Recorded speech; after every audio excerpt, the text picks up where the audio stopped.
നമുക്ക് നല്ലൊരു ഇലയട ഉണ്ടാക്കിയാലോ? മത്തങ്ങ വെച്ചാണെങ്കിൽ നല്ല ടേസ്റ്റിൽ. നിങ്ങൾ ട്രൈ ചെയ്തിട്ടുണ്ടോ? മസ്റ്റായിട്ട് ട്രൈ ചെയ്ത് നോക്കുക കേട്ടോ.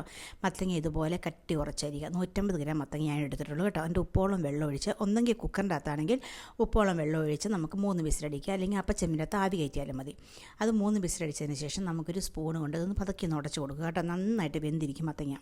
പിന്നീട് നമുക്ക് അതിലേക്ക് അല്പാൽപമായിട്ട് ഗോതമ്പ് പൊടിയാണ് കേട്ടോ. ഗോതമ്പ് പൊടി ചേർത്ത് പാകത്തിന് ഉപ്പും ഇട്ട് നമ്മൾ മിക്സ് ചെയ്യുക കേട്ടോ. ഞാനൊരു 3 കപ്പ് ഗോതമ്പ് പൊടി അതിൻ്റെ അകത്ത് ഇട്ടിട്ടുണ്ട്. കാരണം മത്തങ്ങയ്ക്കകത്ത് വേവുമ്പോൾ ഇച്ചിരി വെള്ളമുണ്ടല്ലോ.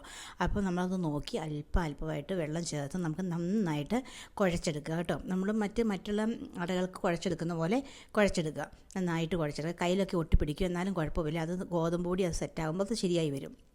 പിന്നീട് മാറ്റി വെച്ചതിന് ശേഷം വാഴയിലേക്കകത്ത് ഇതുപോലെ കട്ടി കുറച്ച് നമ്മൾ പരത്തിയെടുക്കുക കേട്ടോ. കയ്യിലൊന്നും ഒട്ടിപ്പിടിക്കില്ല. അത് നന്നായിട്ട് കട്ടി കുറച്ച് പരത്തിയെടുത്തതിന് ശേഷം തേങ്ങയും ശർക്കരയും കൂടെ വെച്ചത് നമ്മൾ ഒരു സൈഡിൽ ഇങ്ങനെ വെച്ച് അടച്ച് വെക്കുക കേട്ടോ. ഞാൻ ഇതിൻ്റെ അകത്ത് കുറച്ച് ഭാഗം എടുത്ത് ഞാൻ അപ്പച്ചെമ്മിൻ്റെ അകത്ത് ആവി കയറ്റാൻ വെച്ചു.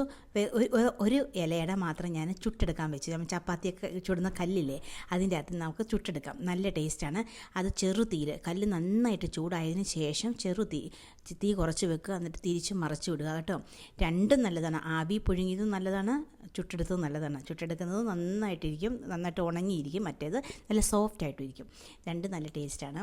അപ്പം നിങ്ങൾ മസ്റ്റായിട്ട് ട്രൈ ചെയ്യുക. ഞങ്ങളുടെ വീഡിയോ കാണുന്നവർ ഞങ്ങൾ സബ്സ്ക്രൈബ് ചെയ്തിട്ടില്ലെങ്കിൽ ഞങ്ങളൊന്ന് സബ്സ്ക്രൈബ് ചെയ്യുക, ലൈക്ക് ചെയ്യുക, ഷെയർ ചെയ്യുക കേട്ടോ. മസ്റ്റായിട്ട് നിങ്ങൾ ട്രൈ ചെയ്ത് നോക്കുക. Thank you.